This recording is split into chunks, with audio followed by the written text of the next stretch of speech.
Haytham Al Said, Minister of Culture, Sports and Youth. Research and innovation are on top of the national priorities in line with Oman Vision 2040. This was emphasized at the 7th edition of the Annual Research Forum, organized by the Ministry of Higher Education, Research and Innovation. This annual research forum is a yearly event that is organized by the Ministry of Higher Education on a regular basis. The main purpose of this forum is to disseminate and to increase awareness about the importance of research in the country. Besides that, we also would like to have more collaboration between all the researchers from different organizations.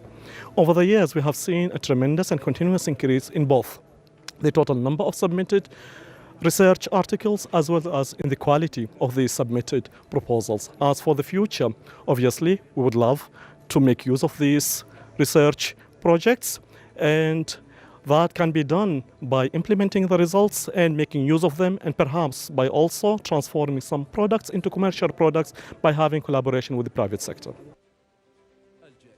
The forum witnessed announcing 12 winners of the National Research Award in the Best Published Research led by a PhD holder or equivalent, Senior Specialist or higher in the medical field category, and the Best Published Research led by a young researcher, a non-PhD holder category. Our actually research was about enhancing power generation in a green type of microbial desalination cell. We designed actually a very novel reactor design, and we could improve desalination in a very green and novel way. It was a very great pleasure to be a part of this event, honestly, and it was a very great motivation for me and my team to win this award. Definitely we get more motivated, and we want to go for more research in future. It's very important to change the behavior now towards healthy lifestyle, and healthy lifestyles meaning physical activity and healthy diet. And this is the whole world is looking into preventive measures to control the non-communicable diseases. The research was about using the satellite images to survey the infestation of dubas bugs, and this also can apply on other insects in Oman to the lower cost of the field survey, and also to get a more accurate data about the distribution of the infestation of different pests in Oman, especially on the main targeted crop, which is the date palm fruits in Oman. On the sidelines of the event, Oman Animal and Plant Genetic Resources Center announced its new identity and brand name, Mawarid, illustrating Oman's precious genetic resources as both a natural element and a force of nature. Engaging in applied scientific research projects is vital to nurture the sustainable development of various sectors and promote a national economy that is based on knowledge and innovation. Saleh Bukhalfan Al-Rahbi, Sultanate of Oman Television, Muscat. The Shura Council office reviewed in its meeting a number of topics, such as a letter from the Council of Ministers on the 2019 annual report of the Ministry of Education. The report included phases of implementing the Ministry's projects. The office decided to forward it to the Education and Scientific Research Committee to consider its compatibility with the Article number 55 of the Council of Oman Law. The meeting also reviewed the request of a briefing provided to His Excellency Minister of Economy on the plan of providing 27,000 jobs in public and private sectors, and the details of the government's plan on jobs which will be announced in addition to the mechanism of announcing these jobs to the public. The meeting was chaired by His Excellency Khalid bin Hilal Al-Mali, Chairman of the Shura Council.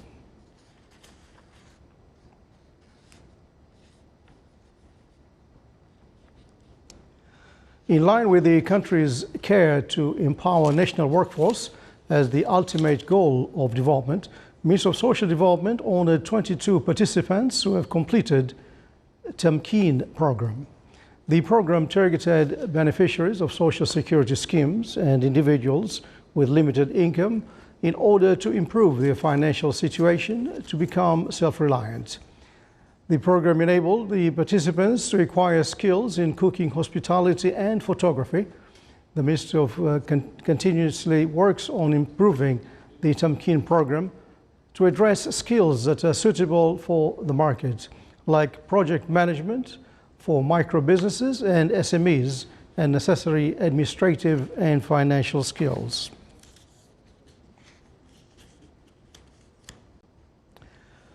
Al-Bashir Meat Company launched its first brand in the retail sector in the local markets under the name Bushra at the Grand Event Hall of the Oman Convention and Exhibition Center under the auspices of His Excellency Dr. Saud bin Hamoud Al-Habsi, Minister of Agriculture, Fisheries and Water Resources, in the presence of His Excellency Abdul Salam bin Mohammed Al-Mursi, head of the Oman Investment Authority. The launch of the brand comes as a translation of the government's approved strategy that focuses on advancing the food security sector in the Sultanate through the investment arm of the government, represented by the Oman Food Investment Holding Company, which aims to raise the self-sufficiency rate of red meat, as Al-Bashir is one of the largest companies specialized in red meat at the level of the region in terms of area and distribution capacity, which reaches 1.3 million heads livestock. Al-Bashir Meat is the largest integrated meat project in the whole area. The project is well established to position Oman and the export horizon, and to position Oman as one of the major red meat exporters in the world. The project has been very well planned from day one, and it has a level where we have to participate and where we have to launch the branded meat to the whole consumer base in Oman, outside Oman. To come on News Bulletin. River of glowing orange lava rained down the side of Mount Etna and became active yesterday.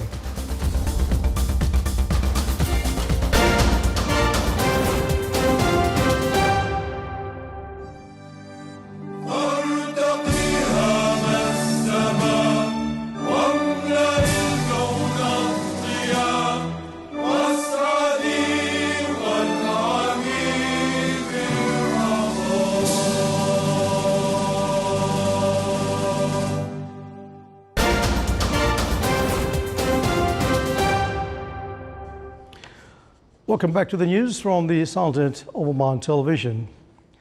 In line with the government initiatives and goals to diversify sources of energy and enhance investment volume in the economic and free zones, Shell Oman launched its investment project, Qabbas Sohar, for solar energy in Sohar Free Zone.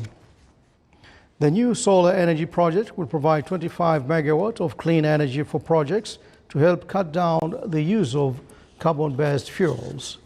The clean energy project uses 88,000 solar production units and will cut down the country's emission of carbon dioxide by 25,000 tons annually.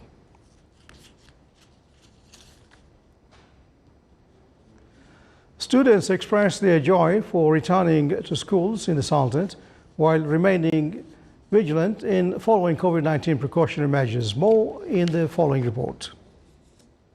Students in grades 1st, 4th, 5th, 7th, 9th and 11th around the Sultanate of Oman have expressed their happiness for their return to schools on Sunday.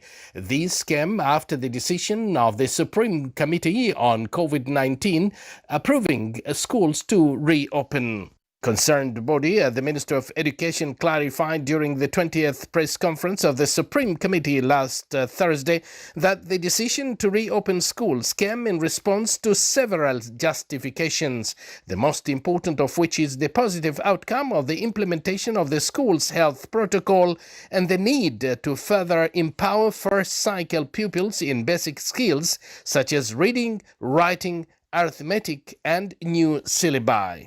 We have started our studies in a school and we are so happy that the school has put strict rules. The rules which have been followed by all so that we can stay away from coronavirus. And let me tell you, we feel so safe here. Thanks for our teachers and school management. Indeed, back to school is safe, yet one has got to be careful. While students are happy to be back in schools, their safety and the safety of all teachers is of great importance to all. Hence, the precautionary measures has to be followed well. The health officials and schools administrators have all placed strict preventive methods that has got to be applied by all. Yes, the school students here are well prepared. All of them do follow the precautionary measures. They have their masks and they have this distancing very well here. Abdullah bin Ahmed al-Rubi'i, Sultanate of Oman Television, Barka.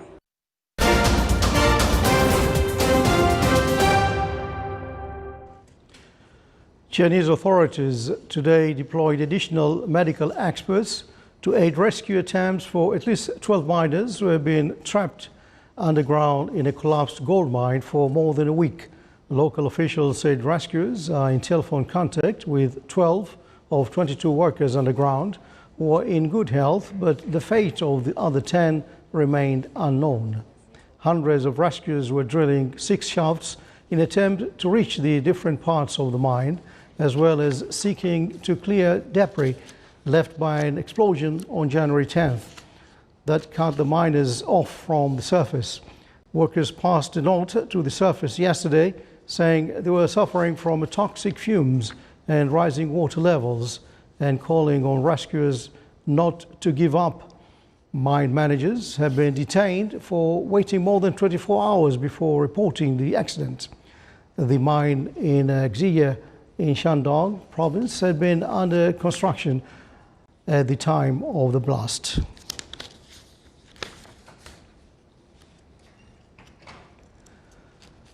More National Guard soldiers and armed men are pouring into Washington, D.C. to enhance security ahead of tomorrow's inauguration of President-elect Joe Biden. Some 25,000 National Guard troops are being dispatched across the city. Troops from the Missouri, Iowa, Minnesota, Kansas, and New York National Guards were among those who landed in Joint Base Andrews, Maryland, outside Washington, D.C. Even before the January 6th insurrection at the Capitol, inauguration festivities were expected to be muted due to the coronavirus. Washington Mayor Muriel Bowser urged residents to stay away from the city on Inauguration Day. Monuments were closed to the public until after tomorrow's inaugural events.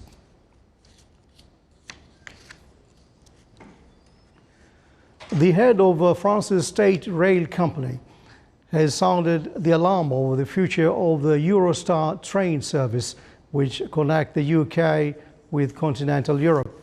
The rail service has been hurt badly by the halt to travel during the pandemic as well as Brexit. The CEO of SNCF, which owns 55% of the Eurostar, said the situation is very critical for Eurostar.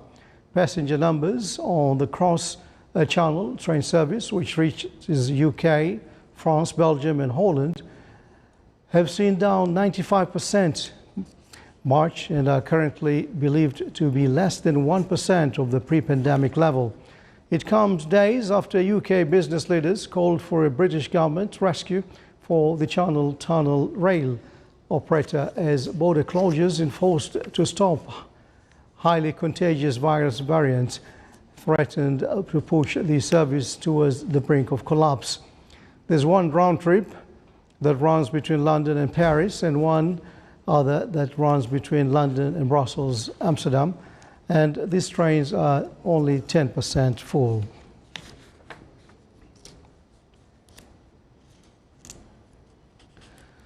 Multiple car accidents were reported on an expressway during heavy snowfall in Miyagi, Japan today. Broadcaster TBS showed footage of a vehicle pileup involving over 130 vehicles, which occurred around noon. Local reports said one death had been reported. Japan saw heavy snow recently around the coast areas of central Japan, as some places record amounts of snowfall due to the winter pressure distribution and low pressure.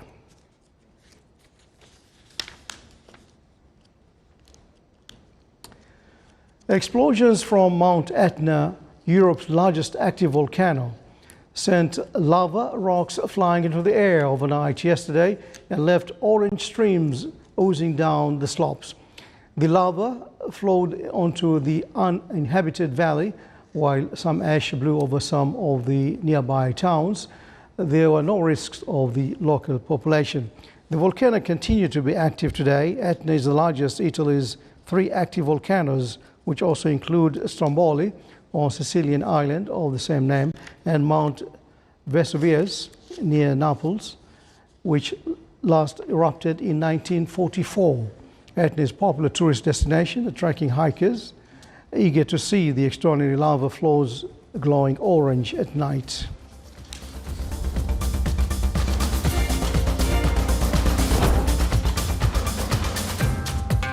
You're watching the Sultan of Oman television. Before tonight's bulletin, here are the main points once again. His Highness Sayyid Yazid bin Haytham Al Said presides over the Annual Research Forum 2020. Al Bashar Meat Company launches its first brand in the retail sector in the local markets with the aim to achieve food security in the Sultanate. And the solar energy production project is launched at the Free Zone in Sohar. And with that, we come to the end of tonight's news bulletin from all of us here in the newsroom and the studios. Thanks for watching. Good night.